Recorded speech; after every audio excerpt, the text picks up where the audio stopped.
It's time for yet another fabulous Sunday night news and nonsense. We got Deckard and we got Toss. How you doing, Toss? I have no sound effects, but Spatry, a quick shout out to our podcast partner from Australia, IG. I believe he got married last month, so congratulations to IG. Congratulations! Yeah, congrats. Cool.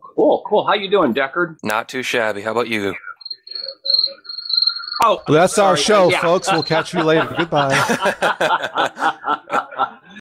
Well, guess what, kids? It looks like the Linux Foundation wants to rein in its insult-spewing leader. Linus Torvalds, the inventor of the Linux kernel, is a bona fide genius. He's also a regular guy and not nearly the kind of monster he's been made out to be. But he doesn't suffer fools. He loves four-letter words and a huge sense of humor. And that combination has got him into increasing amounts of hot water over the years, to which he's mostly responded with the kind of color he's known for. On Monday, the Linux Foundation sorta slapped him on the wrist when they issued a new code of conduct policy and declaring personal insults or abuse are not welcome. And this comes after Linus Torvalds' latest brouhaha in January, which went viral. So, I don't know about this. About damn time. Holy moly. I still think he's going to get crazy with people on the mailing lists. Oh, absolutely. Absolutely. I'm so confused. I thought the Linux speaking person was Spatry. I am so confused tonight, but no. Was he really that bad? Oh God, yes. Holy. yeah. Oh yeah. Look it up. Oh my God. Huh. Yeah, I mean, he swore at people and stuff like that, especially, when we heard about System D and that sort of thing. He ranted all kinds of insults and everything. Absolutely. Well, Oh, wait. I have an explanation. I think it's medical. I think his body is full of bugs. What you got, Deckard? Alrighty, so going back to yesterday's topic, after topping 700 Linux games back in October, Steam now offers over 1,000 games for Linux and those upcoming Steam machines. And all that software is getting some hardware to match. The Steam machines are coming out and all of the software developers are getting on board. We now have 1,005 games and counting. That's since October, so that really gives you an idea of how fast-paced we're going to be in this next year here. So, I anticipate at least 2,000 games by the end of the year. Deckard. Apparently, you didn't pay any attention during the Zoo Crew episode. Actually, I counted 1,010 games, actually, that they have out. Oh, 5 off. 5 off.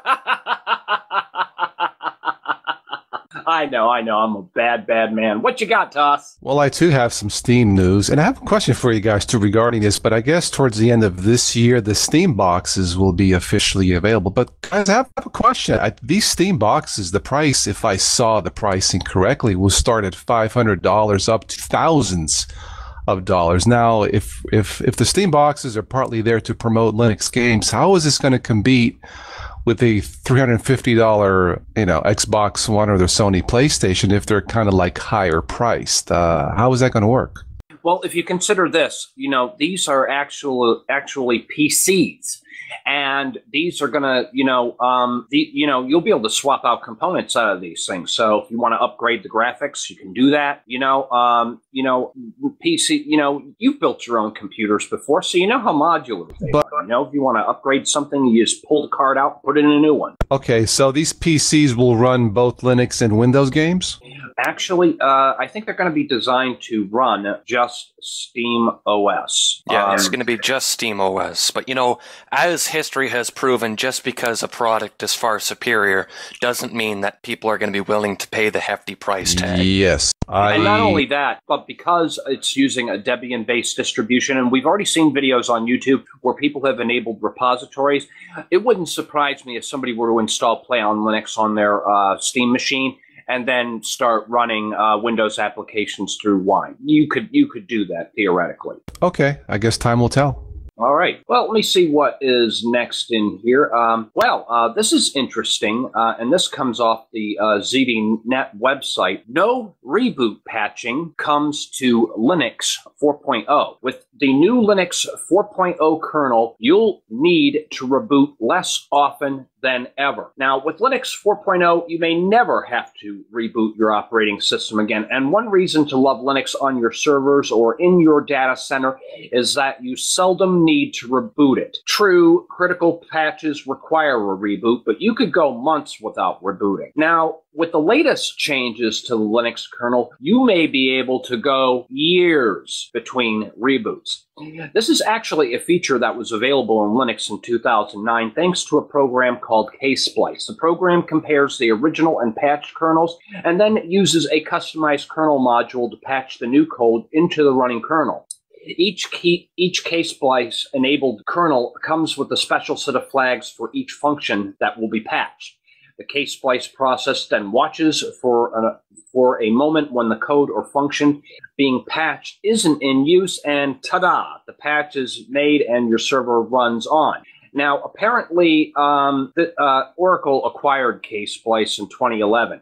So what happened was Red Hat and OpenSUSE both started working on their own purely open source means of giving Linux the ability to keep running even when critical patches were being installed.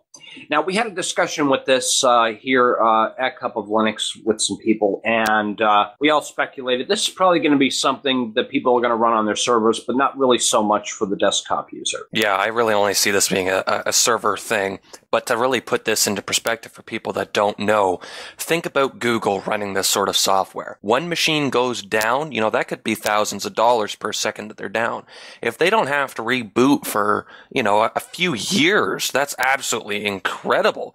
So I could imagine a really, really big cash cow on this sort of thing. Oh, absolutely. But the thing is, with all of the servers that Google has running and that sort of thing, if one server goes down, they have another server to carry that load and that sort of thing. But this is great for the enterprise customer who doesn't really have a whole room full of servers, and they'd be able to just keep their site up and running without having any downtime. I think it's a great thing. What you got, Deckard? Alrighty, so here's a little bit of nonsense for you. Here it comes, kids. A restroom at a Walmart in eastern Indiana has been closed indefinitely after an employee discovered a working meth lab inside. Well, a working meth lab. State police say a Walmart employee alerted police after seeing a man he described as suspicious enter the restroom at about 11:30 p.m. local time Thursday with a backpack and leave without it. The Star Press reports that the members of the state police meth lab suppression team removed the dangerous chemicals. I think that is a first no matter where you are in the world. Who thinks that it's okay to put a meth lab in a Walmart public restroom? What's going down in there in the States? You guys losing your mind a little bit? Excuse me, I have to run to the restroom right now. Bye. Toss, I think that goes along with the nonsense report you had last week about the guy calling 911 because his wife stole his Coke snack. Yeah, that's a true story. Maybe he was calling from the Walmart store. Yeah, right. What you got, Toss? All right, let's see. Have some more good Ubuntu phone news. Apparently, the Chinese smartphone maker Misu, something like that, they're going to release their version of the Note called the M1, which would be powered by Ubuntu. So apparently, the growing numbers of Ubuntu smartphone users, the news looks good. The phone will have a 5.5-inch screen, 2 gig of RAM, and all that good stuff. So yeah, for those of you who have the Samsung Galaxy Note, I'm assuming it's built off of that. Yet another phone for the Ubuntu smartphone family. So good for Ubuntu. All right, awesome stuff. And Google's got something going on here. Google's solar drone internet tests are about to take off. Google's ambitious plans to provide internet access to remote areas via solar-powered drones are getting ready to take off. Titan Aerospace, the drone maker acquired last year by Google to help realize the project, recently applied for and received 2 licenses from the U.S. Federal Communication Commission to run tests over the next 6 months. The licenses, which are valid from March 8th until December 5th, don't give away much because Google has asked the FCC to keep many of the details confidential for commercial reasons. But they revealed the tests will take place inside a 1,345 square kilometer area to the east of Albuquerque. The area includes the town of Moriarty, where Titan Aerospace is headquartered and conducts its research and development work. Now, I don't know if any of you guys saw any of these videos YouTube had up, but they were also launching air balloons into the upper atmosphere to give people 3G internet access. And this is something that they're really working on, to actually have a global, worldwide internet that everybody can access. I know that the internet service providers are really loving that one. Well, that story is just full of hot air. Just let me tell you, but no. You know, there's some speculation about that World Wide Web. The more we get people involved in getting on the internet easier, such as these hot air balloon sort of things, as well as, you know, satellites going around for free internet access, people are saying that this might be the entry point to world peace, because the more we communicate with people, the less likely we want to kill them. But on to my news here. Iron Man-themed bionic arm. Engineering doctoral student Albert Minero's bionic arm project got a big boost recently after Robert Downey Jr., also known as the superhero Iron Man, an Iron Man-themed medical arm to a 7-year-old boy. Minero says he's now in talks with the United Nations and UNICEF to put teams around the world to create and distribute inexpensive prosthetic arms. That's absolutely amazing stuff. Have you seen the video on it? Yes, I have. Actually, somebody posted that on the forum, and Robert Downey Jr. gives this kid an arm that looks just like one of Iron Man's arms and that sort of thing. It was really, really heartwarming, and yeah, it was a very, very nice video to see. Absolutely. But yeah, that was a cool story. Yeah. Let's see. I have a little bit of Microsoft news. Microsoft's digital assistant Cortana. Of course, Cortana, played by the lovely female actress Jen Taylor, and then the voice of the Halo Master Chief game. Apparently, that digital assistant is coming to Android and Apple devices later this year. Now, here's my question. I can see it coming to Android, but will Apple take Cortana since they have Siri? I don't know, but now Microsoft is making applications for Android.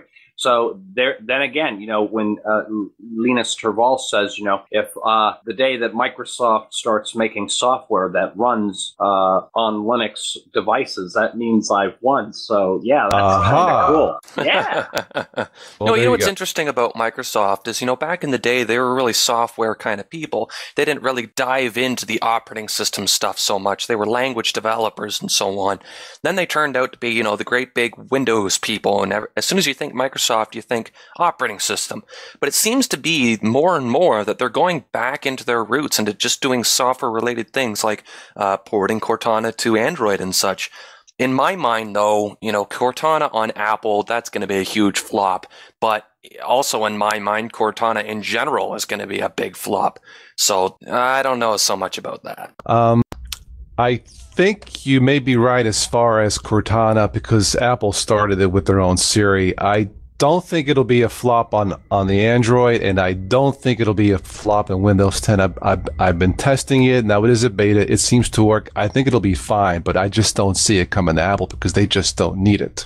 Well, you know what the thing is? Think about this. You know, Siri on Apple devices, how often do you use that? I mean, really, how often do you really use that for production purposes or to achieve some goal other than, you know, a quick laugh? I don't see Cortana being a huge thing. Maybe it'll be the next Siri sort of thing, but I think it's way overhyped. Yeah, well, the voice commands like go to web, go to music, go to this, go to texting. I mean, it does have its functionality, but yeah. Yeah, not my thing, though. And besides, you know, it might have back doors, and the NSA might be able to spy on it. Oh, boy. NSA! Everybody loves the NSA! Congress girds for Patriot fight over NSA spying. Mike Rogers, the director of the National Security Agency, sat down to talk face-to-face with his fiercest critics in a House office in January. The visit was more than just a courtesy call. With the legal authority for the NSA's phone data dragnet set to expire June 1st, Rogers needs his enemies. Reformers are girding for a fight with congressional leaders, and the looming deadline to reorganize several Patriot Act provisions gives the former group unprecedented leverage. Gotta love all this NSA news, huh, Toss? Yep, it's pretty exciting. I didn't have my crickets thing going, but... Cue the crickets. Hold on, let me cue the crickets. Okay. Yes, destroy your own story. There you go. Epic fail there. Okay, sorry about that. Yeah. Well, let's see. I have a little bit of nonsense. Deckard, where exactly is Surrey in British Columbia?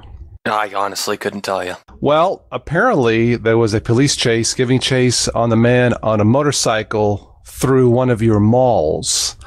I've never seen this before. I've never heard this before, but I have to give the alleged driver some credit to actually take his bike speeding through a mall. That sounds like a scene out of a next Terminator movie or something, right? Right, Spatry? Absolutely. I heard about that. I heard he was going through the mall and people were trying to dive out of his way. But, you know, in my mind, I think it's okay. I think he profusely apologized afterwards, being the Canadian nature. Well, maybe he was speed shopping. And finally, there is this is for real. There is a TV priest, a TV evangelist. His name is Creflo Dollar. Apparently, he is asking his sheep, or I don't know, what do you call it, flock, his friends, whatever, some money to donate to the congregation, which I don't have a problem with that. What is unusual, guys, is that he's asking for a couple 100,000 people to donate enough money so he can buy a new $65 million private jet. Now, yeah, sure. Let me get my checkbook out for you. Yeah, in fact, Spatry, Deckard, I just looked it up. In the book of Proverbs, section 2, it says, "Thou shalt tend to your flock while flying around in your jet." So it's perfectly understandable. Yeah. What you got, Deckard? Alrighty, some story from Britain here. Britain's number 2 bus. They call it the Genico Biobus. Britain's first poo bus, which runs on human and household waste, is to be launched later this month on the number 2 passenger service. Along its 15-mile route, the biobus will use waste from more than 32,000 households. Be some really big breakthrough, but whole crap, 32,000 households for 15 miles. And let me guess, when they collect the fare, you just crap in the hole, right? Well, believe it or not, if you've seen the picture of this bus, there are actually pictures of people on the toilet posted along the side of the bus. So, yeah. Talk about a crappy story, jeez.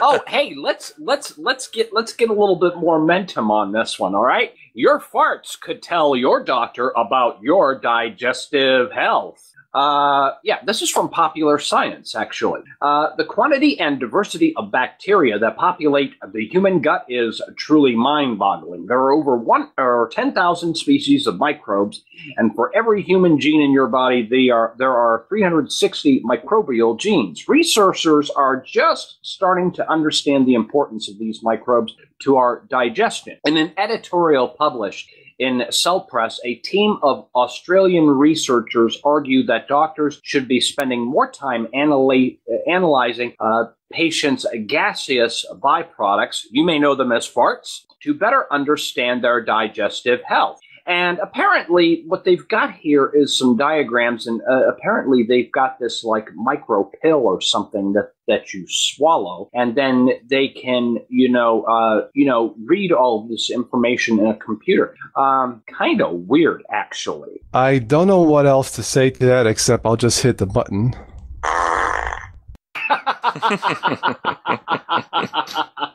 Anything else, Toss? Besides that, the sound effect. Oh, wait a minute, Spatchy, just for you, since you enjoy saying total BS today, maybe we can do this on a weekly basis. How about a short total BS? Yeah. This is a total BS or total OS moment. I'll let you and Deckard vote for this, like thumbs up or thumbs down.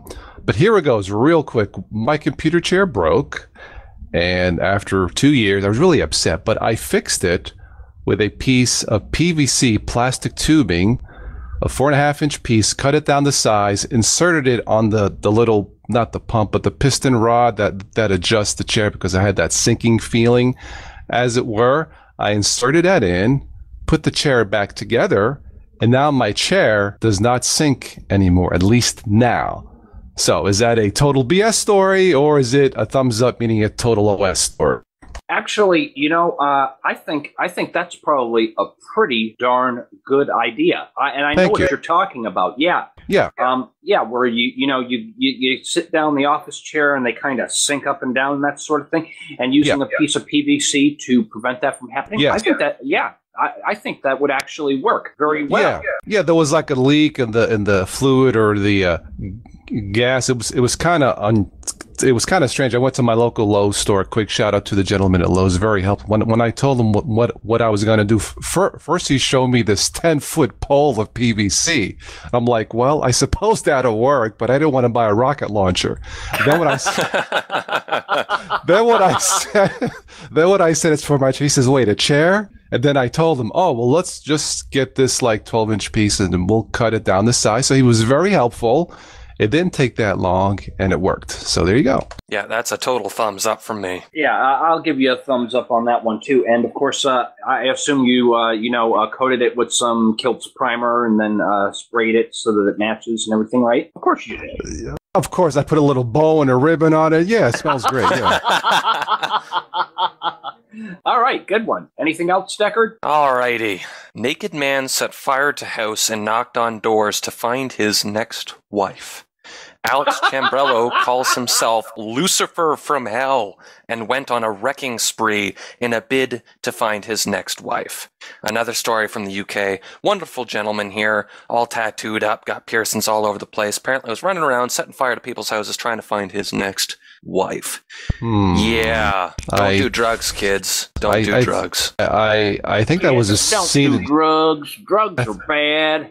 I think that was a scene of 50 Shades of Grey, right? No, I'm just kidding. Yeah. All right, guys. Well, I don't have anything else. That's all for me. But I got something here. Why don't we give something away to one of our listeners here? Okay. Experience the ancient Swedish phenomena of year walking through a different kind of first-person adventure that blurs the line between 2 and 3 dimensions, as well as reality and the supernatural. Let's go ahead and give a Steam key out to somebody. Toss. Give me a letter between A and Z in the alphabet. Well, I'll tell you what, my son's middle name starts with the B as in Bob. So let's go B. Okay, letter B, that corresponds with Brian, who's in our listening room, so he's the winner of our Steam Key. Sounds good to me. All right, awesome show, everybody. Join us next week. We'll be here next Sunday night, 8 p.m. Eastern Standard Time for another News and Nonsense Report. Thanks, everybody, for joining us in the listening room. Thank you, Deckard, for joining us as well. And we'll see you next time. Be sure to join us at cupoflinux.com. We've got a game tournament starting next week, right, Deckard? We absolutely do. Be sure to check out the forum post that Spatry made. It's his latest post. Sign up there on the sheet to be entered into our tournament. We'll be playing OpenRA. The winner of the match receives a $25 Steam key, and a random player from the entire match will win a $25 Steam key as well, which you can use to purchase whatever Steam games you'd like, hopefully for Linux. Absolutely. And after everybody has signed up, I'll start putting names on the chart. We got a picture of the chart there. And if we need to, make more slots for people to get in on a tournament, we will do that. So it should be a lot of fun. So definitely join us for that. And that will be on where we have game nights on Saturday nights. So they'll start. They'll be starting at about 8:45, I believe, because we do Star Conflict first before we do Open Red Alert. But it depends. I mean, if we have really a bunch of people sign up for the tournament, we may just skip Star Conflict and just go right into the tournament at 8 o'clock if we have a lot of people. That way everybody gets a chance to play. And then, of course, to win the random drawing, you'll need to be present. You'll need to be present you not only need to be signed up, but you also need to be present when we make that drawing. So, yeah, good stuff indeed. All right, well, we'll see you all next week. Thank you all of you once again, and we'll catch you next time. Peace out. Take care, everyone. Ciao.